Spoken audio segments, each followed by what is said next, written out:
The unrevealed realities welcomes you once again, where hidden lives breathe quietly beneath the noise of the world, where acts of courage unfold silently, and where extraordinary stories emerge from ordinary streets.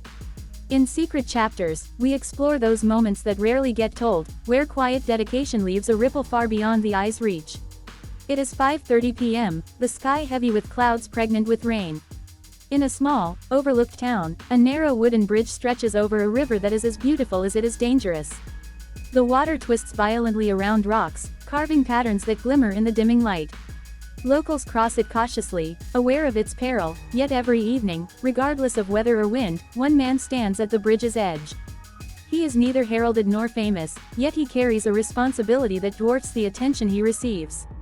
Locals call him the Bridge Guardian. To the children, he is simply a constant, a reassuring presence they have come to trust without question. He wears no uniform, carries no badge, no lantern that cuts through darkness. Only his hands, his voice, and a resolve sharper than any storm around him. The first raindrops fall, gentle at first, then transforming into a relentless downpour. Sheets of water pour across the bridge, slicking the narrow planks that barely allow two children to walk side by side. He steps forward, shoulders hunched against the rain, eyes scanning every inch of the swaying bridge. A small group of children gathers at the edge, backpacks clinging to wet bodies, hair plastered to foreheads. One by one, they step onto the bridge, hesitant yet trusting. His voice, calm and commanding, cuts through the roar of the river. "Hold my hand.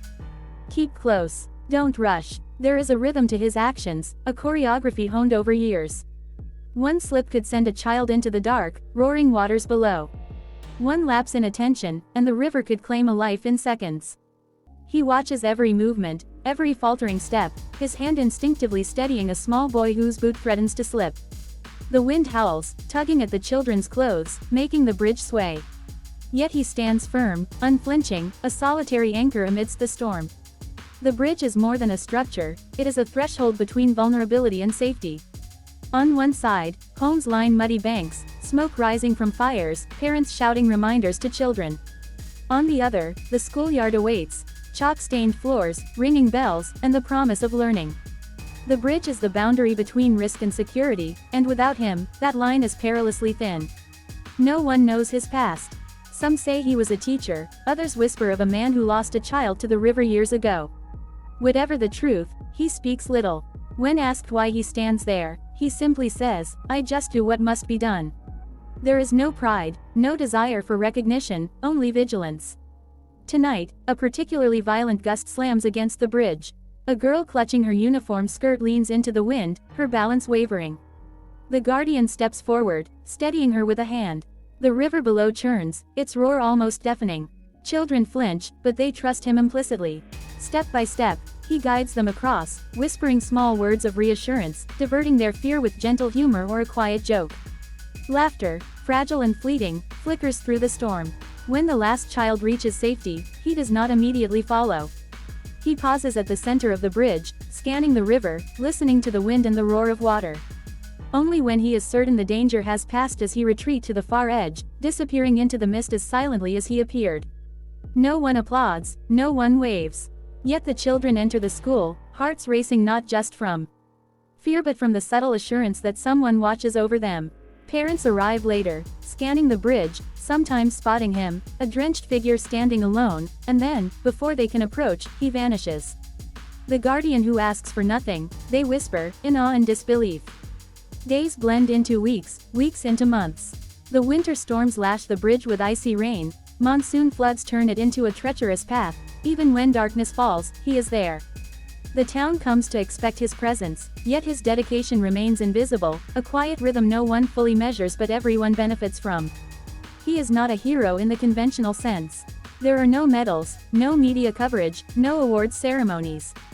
Yet each child that crosses safely is a life touched, a future safeguarded. Each parent's sigh of relief is a testament to his silent courage. Each evening, as he retreats into shadows, the bridge stands as both symbol and witness, a monument to human care without expectation, bravery without recognition. One evening, during a particularly fierce storm, lightning splits the sky above the river. The wind carries the smell of mud and wet earth, and sheets of rain hammer down. A young boy freezes at the bridge's edge, terrified, unable to move. Without hesitation, the guardian steps into the storm, extending a hand. The boy grasps it, shaking, and they begin their slow, careful journey across. Each step is deliberate, every motion measured against the unpredictable fury below. The storm intensifies, waves slamming against the bridge supports, making the structure shudder. A sudden slip threatens to unseat one of the smaller children, and the guardian's hand shoots out, steadying her. In that instant, the storm, the river, the wind, all fade into the background. There is only the trust, the connection between a single guardian and the children he protects. Parents watch from a distance, some in disbelief, some in awe. They whisper tales to one another of his bravery, speculating about the life that made him so devoted. Teachers speak of him with reverence, yet he avoids them all. No recognition is sought, no story told. He remains a quiet sentinel, motivated solely by the knowledge that lives are safer because he stands there. The bridge becomes more than a crossing. It becomes a stage, a theater of human resilience and selfless commitment. And he remains, night after night, rain or shine, storm or calm, watching, guiding, protecting. The next morning, the river has calmed, but its memory lingers in the twisted branches and debris along the banks. The children gather again, whispering to each other about last night's storm, the wind, the rain, the near slips, and about the silent figure who had guided them across. They call him the Bridge Guardian, though none of them know his real name. As if on cue, he appears at the bridge's edge, a lone figure standing against the soft drizzle, eyes scanning the water below. A young boy hesitates, looking down at the water that still churns faintly with the remnants of last night's storm. His hand trembles as he clutches his worn school bag. The guardian steps forward, a steady presence, and extends his hand. The boy grasps it, and together they begin the careful crossing. Step by step, they move, each one measured, deliberate, a quiet dance of trust and vigilance. This is the rhythm of the Bridge Guardian's life, a relentless cycle of watching, guiding, protecting. Parents watch from a distance, some in admiration, some shaking their heads at the audacity of a man standing alone against the river's fury. Rumors swirl. Some say he was once a teacher, others claim he lost a child to the river long ago, and perhaps that loss is what drives him. Whatever the truth, it matters little. The river does not care for stories, and neither does he. One evening, a particularly large group of children approaches the bridge. Among them is a small girl, no more than 7, her frame fragile under the weight of her bag in the raging wind. The guardian moves to the center of the bridge, a calm anchor amid the chaos. Lightning flashes across the sky, illuminating the swirling river below. The girl steps forward, faltering. Without hesitation, he reaches out, steadying her with a hand that conveys both strength and reassurance. The wind howls and the rain lashes their faces. The bridge creaks under their weight, threatening to sway with every gust. Parents watch from afar, some frozen in anxiety, others whispering silent prayers. The children follow the guardian's instructions, holding hands, staying close, moving deliberately, their trust in him absolute. Each crossing is a small miracle, a life saved by vigilance, by courage, by selfless commitment. Time passes, and the seasons change. Monsoon rains turn the river into a torrent, winter ice makes the planks slippery and treacherous, yet the guardian does not waver. Day after day, storm after storm, he stands. His hands become rough, calloused, his clothes perpetually soaked, his hair plastered to his forehead. Yet no complaint escapes his lips. His reward is not recognition but the knowledge that each child reaches the other side safely, that each small life continues its journey untouched by tragedy. Occasionally, journalists and curious outsiders attempt to uncover his story. They ask questions, seek interviews, but he politely declines, vanishing into the shadows before answers can be recorded. "I just do what needs doing," he says softly when pressed, his gaze already returning to the bridge, to the children, to the river. One particularly fierce storm approaches. The river swells, waves slamming against the bridge supports.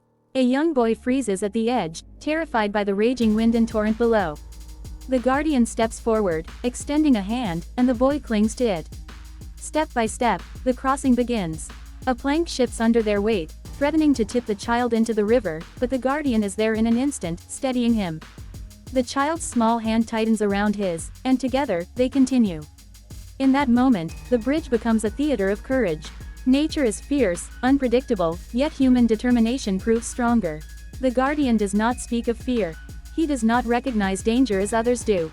To him, the storm is just another challenge, another night of duty. Each child's safe crossing is a victory, though no one notices, and he seeks no applause. As years pass, the Guardian's presence becomes woven into the town's very identity. Children grow up crossing the bridge safely under his watch, carrying forward the memory of the man who never asks for anything. Parents quietly arrange their schedules to ensure their children are guided by him. Teachers recount tales of his dedication, using his example to instill lessons of responsibility and courage. Even as the town modernizes, with new roads, bridges, and vehicles, the Bridge Guardian remains. The wooden bridge may one day be replaced, but the legacy of his unwavering dedication continues. Children pause instinctively, looking for the familiar figure who embodies safety, who teaches them by action, not words, that responsibility is silent, steadfast, and powerful. One evening, as the sun sets in streaks of orange and purple, the Guardian stands once more at the bridge's edge. The river glows faintly, reflecting the final light. A new group of children approaches, hesitant yet trusting. He positions himself at the center, hands ready, eyes sharp. Rain begins to fall lightly, a prelude to the coming night. Step by step, hand by hand, he guides them across. Each crossing, each act of vigilance, each moment of courage is an affirmation that selflessness exists in quiet corners, in lives unnoticed, in acts unrecorded by history. Finally, when the last child reaches the safe side, he pauses. The wind is gentle now, the river calm. For a moment, he looks back over the bridge, scanning its span, the children safe and running toward their homes. And then, as always, he retreats into the shadows, disappearing into the town's quiet streets, leaving behind the bridge, a silent witness to his devotion. The Bridge Guardian asks for nothing, yet he gives everything.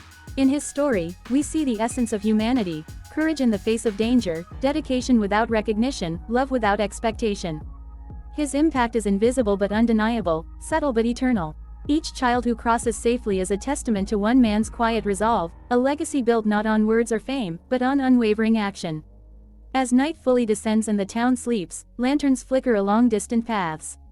Somewhere in the shadows, the Guardian watches, waits, and prepares for the next evening, the next storm, the next child. His story will never be shouted from rooftops, yet its echoes resonate through each life he touches, each parent's sigh of relief, each child's innocent laughter. Thank you for watching. Don't forget to subscribe and share to keep the untold stories of courage and humanity alive.